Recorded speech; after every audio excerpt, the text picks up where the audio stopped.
Former President Bill Clinton confronting Black Lives Matter protesters when they interrupted a campaign rally that he was speaking at for Hillary Clinton. Watch.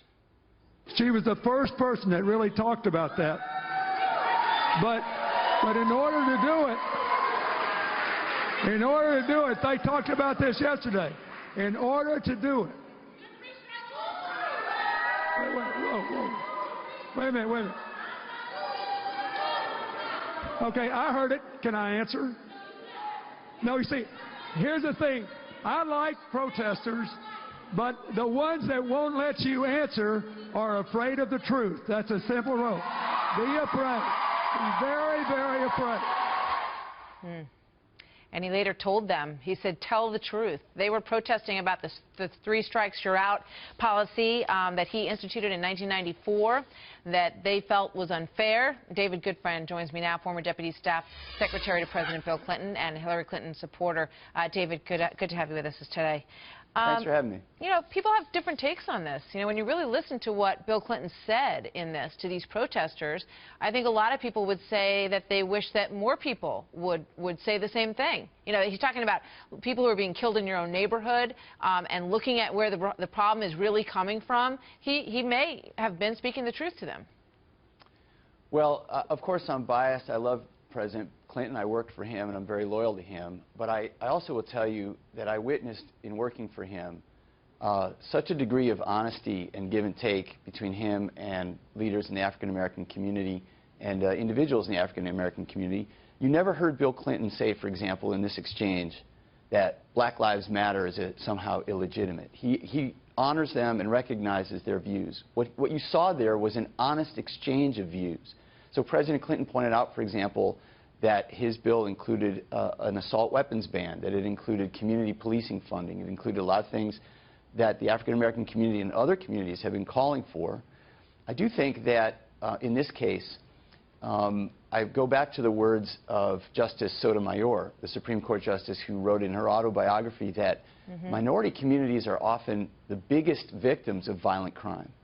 And that she, as growing up in a Puerto Rican community in New York City as a child, witnessed a lot of violent crime. And this is true in African-American communities as well. So you can't think of these communities as monolithic. No, of course They're not you monolithic. can't. They have a wide range of views. But the fact is, David, that during the course of this campaign, let me jump in because we have limited time.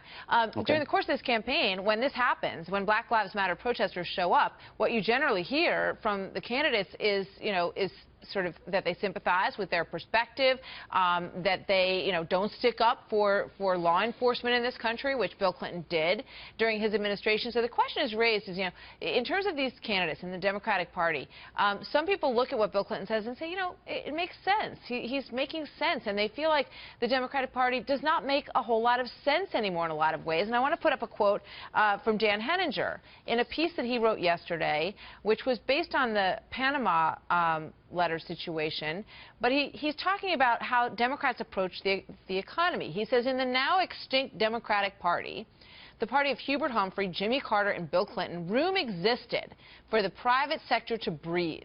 Not yet unhinged completely from economics, Democrats understood the symbiosis between healthy private production and public revenues. Both Presidents Carter and Clinton deregulated economic life. No longer the deconstructed party of Barack Obama, Elizabeth Warren, Bernie Sanders, and a forced recruit Hillary Clinton says just keep squeezing them. There are those who look at what Bill Clinton did yesterday and they're reminded of another time when the Democratic Party was perhaps more pro-economic forces. And well, in the interest of time, let me quickly respond to this.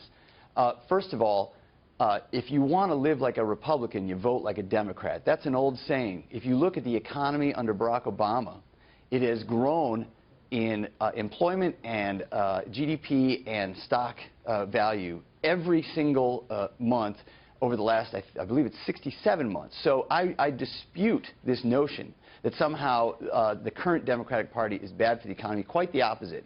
I think the Democrats have done a fantastic job. You can dispute it, but you need to talk to the supporters of Donald Trump, and you know what? Also the supporters of Bernie Sanders, who, in different ways, are extremely unsatisfied with the way this economy has functioned over the last 7 years. So you can't negate what those people feel, David. Well, but now you've introduced something different, which is not whether regulations or the treatment of corporations is somehow good or bad, but whether enough people in the economy are benefiting from the growth. And that is a legitimate, absolutely important, in fact, critical issue in this campaign season.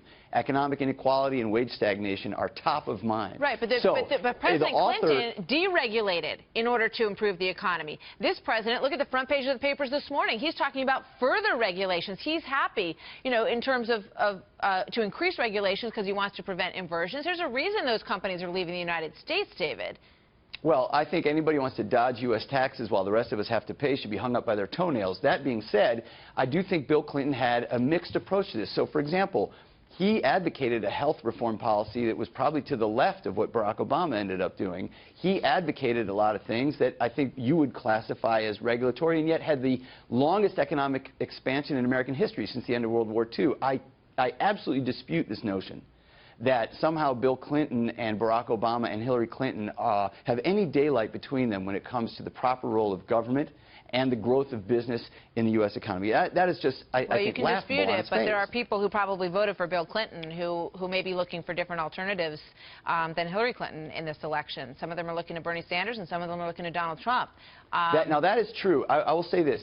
The feelings of the Trump supporters and the Bernie Sanders supporters are legitimate. Yeah. I just think we can grow our way and do it collectively and do it as a way that serves everybody well. And that's why I'm a Hillary Clinton supporter. David, thanks. Good to have you here. Thank you.